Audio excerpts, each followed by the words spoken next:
Hello friends, welcome back to cook life kitchen. આજે આપણે બનાવીશું પનીરના શાકને પણ ભૂલાવી દે તેવું કાઠિયાવાડી ઢોકળીનું શાક. તો ઘરમાં જ્યારે કોઈ પણ શાકભાજી ના હોય કે શું બનાવવું તે ન સૂઝે તો આ કાઠિયાવાડી શાકને જરૂરથી બનાવજો, બધાને બહુ જ ભાવશે.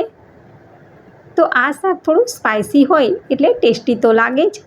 તો ચલો બનાવવાનું શરૂ કરીશું કાઠિયાવાડી ઢોકળીનું શાક. તો સૌથી પહેલાં કાઠિયાવાડી ઢોકળીનું શાક બનાવવા માટે આપણે ઢોકળી બનાવવી પડશે. તો તેના માટે મેં એક વાટકી ચણાનો લોટ લીધેલો છે, ચાળીને લીધેલો છે. આને આપણે એક વાસણમાં લઈ લઈશું અને હવે તે જ વાટકીથી અડધી વાટકીથી પણ થોડું ઉપર એટલું પાણી લઈશું અને તેમાં ઉમેરી દઈશું અને આને હવે આપણે થોડીવાર સાઈડમાં મૂકી દઈશું.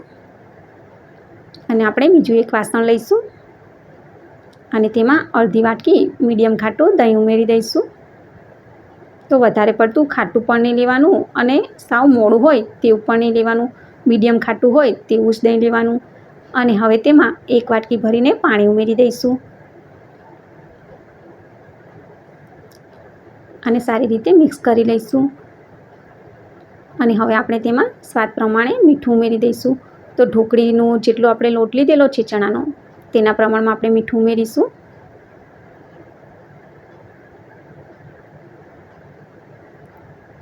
અને હવે આપણે ચણાના લોટનું પણ બેટર બનાવી લઈશું. તો આ રીતે બેટર બનાવવાથી જ્યારે આપણે ઢોકળી બનાવીશું તો તેમાં લમ્સ નહીં રહે.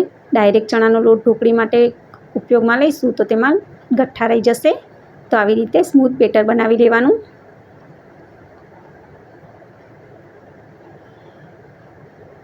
અને હવે આપણે એક જાડા તળિયાવાળી કઢાઈ લઈશું. તેને ગેસની ફ્લેમને ચાલુ કરીને ગરમ કરવા મૂકીશું અને તેમાં 2 ચમચી તેલ ઉમેરી દઈશું. તેલ ગરમ થઈ જાય એટલે તેમાં થોડી હળદર ઉમેરી દઈશું અને લીલા મરચાં અને આદુની પેસ્ટ ઉમેરી દઈશું.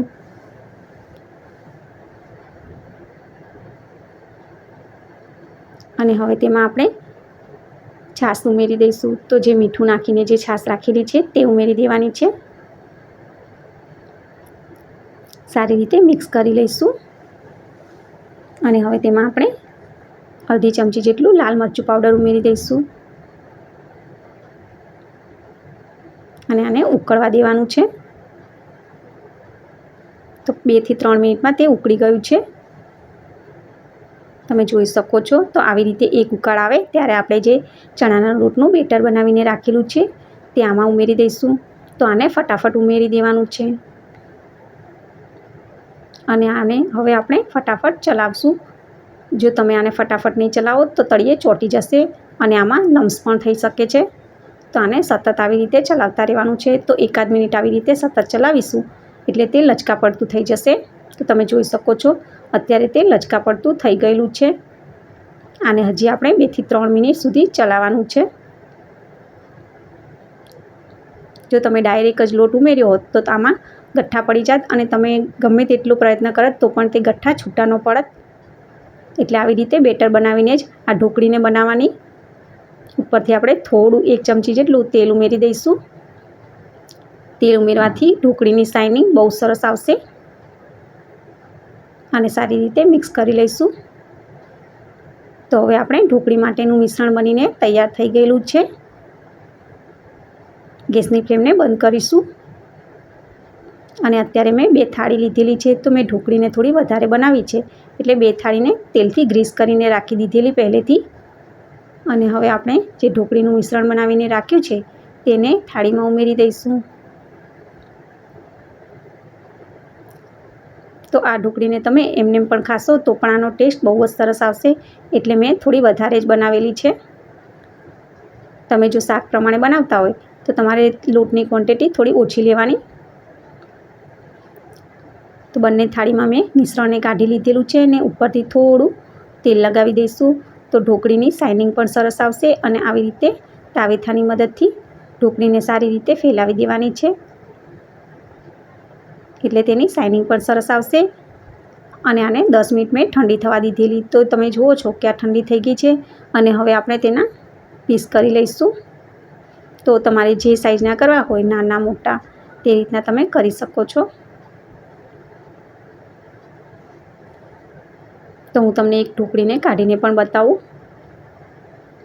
તો તમે જુઓ કે આ કેટલી નરમ બનેલી છે, એકદમ રૂ જેવી પોચી છે.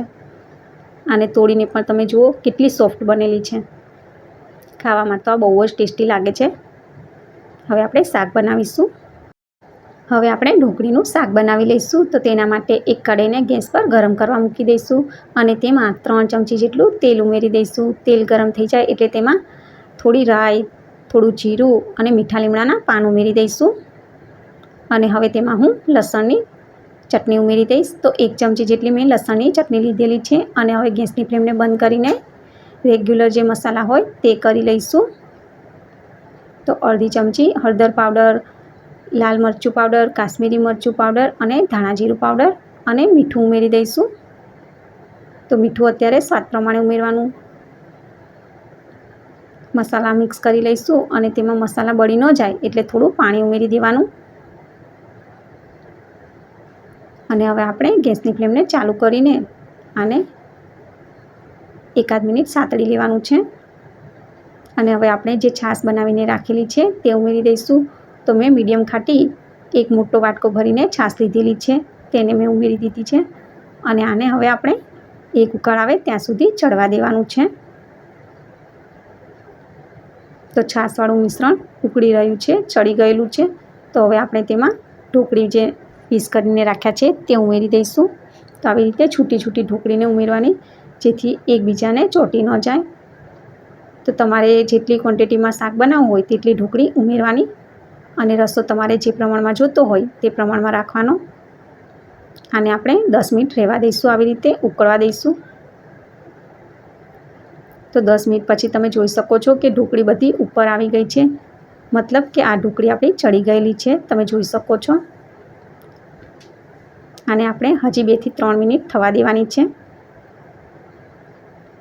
તો 2 થી 3 મિનિટ થઈ ગઈ અને હવે આપણે આ ઢોકળીનું શાક બનીને તૈયાર છે. ઉપરથી લીલા ધાણા ઉમેરી દઈશું. તો ફ્રેન્ડ્સ, કાઠિયાવાડી ઢોકળીનું શાક બનીને તૈયાર થઈ ગયેલું છે. તેને મેં બાઉલમાં કાઢી લીધેલું છે. આને મેં લસણની ચટણી અને પડવાળા પરાઠા સાથે સર્વ કરેલું છે. તો રેસ્ટોરન્ટમાં તમે જાઓ તો તે તમને આવી રીતે સર્વ કરે છે. તો એકવાર આ રેસીપીને જરૂરથી બનાવજો. એકવાર જો તમે આ શાક બનાવશો તો તમે પનીરનું શાક પણ ભૂલી જશો, તેવો આનો ટેસ્ટ હોય છે. અને આજની રેસીપી સારી લાગી હોય તો વિડીયોને લાઇક કરજો, શેર કરજો અને મારા ચેનલને સબસ્ક્રાઈબ કરજો. Thank you for watching. ફરી મળીશું નવી રેસીપી, નવા વિડીયો સાથે. ત્યાં સુધી બાય બાય.